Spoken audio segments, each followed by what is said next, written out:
On July 29, 1910, one of the largest mass killings of African Americans in U.S. history unfolded in a small Texas community. And for over a century, America tried to forget it ever happened. This is the Slocum Massacre. This is the story of a thriving black community that was destroyed, and how descendants fought to make sure the world finally learned the truth. Slocum was a thriving African-American community in southeast Anderson County, Texas. Black farmers owned productive land. Black families owned stores, granaries, dairies. Jack Holley, a formerly enslaved man, had built an empire, a dairy, a granary, a general store, and 700 acres of land. This was black wealth. This was black independence. And for some, this was a threat. In the weeks before July 29th, racial tensions had been escalating. A lynching in nearby Cherokee County had sparked fear throughout East Texas. Then came the spark that ignited everything. A white man reported that a black man had been placed in a position of authority on a road construction project. A black supervisor over white workers. In 1910, Jim Crow, Texas, that was seen as unacceptable. Entered Jim Spurger, a local white farmer who became the primary agitator. According to historical records, Spurger made claims, without evidence, that black residents were planning an armed uprising. He spread this rumor throughout neighboring counties, and white men began mobilizing. They armed themselves. Large groups began gathering. On the morning of July 29, 1910, violence erupted. According to Anderson County Sheriff William H. Black, who documented the events, the situation quickly became tragic. Sheriff Black stated that white mobs were engaging in mass violence against black residents with what he described as no legitimate cause. He noted that he believed there may have been 200 or 300 men in the mob, and that he conducted searches of black homes that found minimal weapons, only 9 older shotguns that showed no recent use, along with a small amount of ammunition. What followed was systematic violence. Armed mobs rode through Slocum and surrounding areas. Black residents fled into forests and marshes. According to eyewitness accounts documented in historical records, many families were forced to abandon their homes and properties to escape. The official count reported by authorities was 7 to 8 deaths. However, Sheriff Black made a troubling observation that suggested the true number was far higher. He noted that the scattered nature of the violence made it extremely difficult to account for all victims. The true death toll was never officially determined.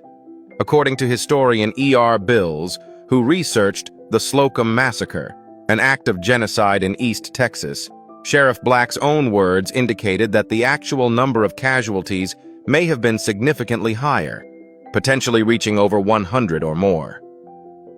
The bodies were scattered across the wooded areas of East Texas, with many never properly accounted for. What followed the initial violence was even more significant: a complete system failure of justice. While indictments were issued against Jim Spurger and approximately 15 other men for multiple counts related to the violence, the trial was moved to Harris County. The charges were quietly dropped. None of those indicted were ever prosecuted. Black residents who survived fled the area.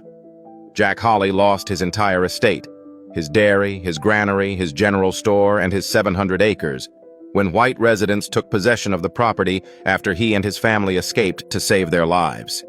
The thriving black community was systematically dismantled through both violence and the seizure of property. The larger tragedy was the silence that followed. For 101 years, the massacre was not officially acknowledged by Texas state or local government. It wasn't until 2011 that the Texas legislature formally recognized that this event had occurred. In 2015, the Texas Historical Commission approved a historical marker. Not until January 16, 2016, did a commemorative marker finally stand at the site. 106 years. For the victims whose names were never recorded, for the families who lost everything, for the descendants who had to fight for a century just to have their ancestors' story acknowledged. Constance Holly Jawade, great-great-granddaughter of Jack Holly, led the effort to get the historical marker placed. She spoke about the importance of remembering this event, noting that erasing this history means disrespecting those who suffered. She emphasized that acknowledging difficult parts of our past is essential for understanding our present and building a better future. The Slocum Massacre represents one of the largest mass tragedies involving African Americans in U.S. history. It was an event that went unprosecuted, unresolved, and was deliberately erased from public memory for generations. But the descendants of Slocum refused to let their family histories be forgotten. They fought, they persisted, and they succeeded in ensuring that this story is now part of the historical record. This is what accountability looks like, not just in the moment, but in the decades of effort required to simply have the truth acknowledged. These families did not get justice through the legal system, but they got something else. They ensured that history would not forget.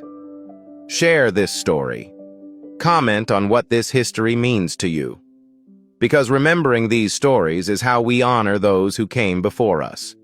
Like this video. Subscribe to Ikemefuna History TV.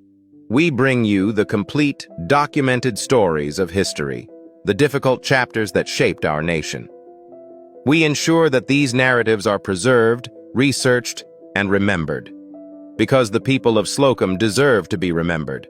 Their story matters, and it must be told.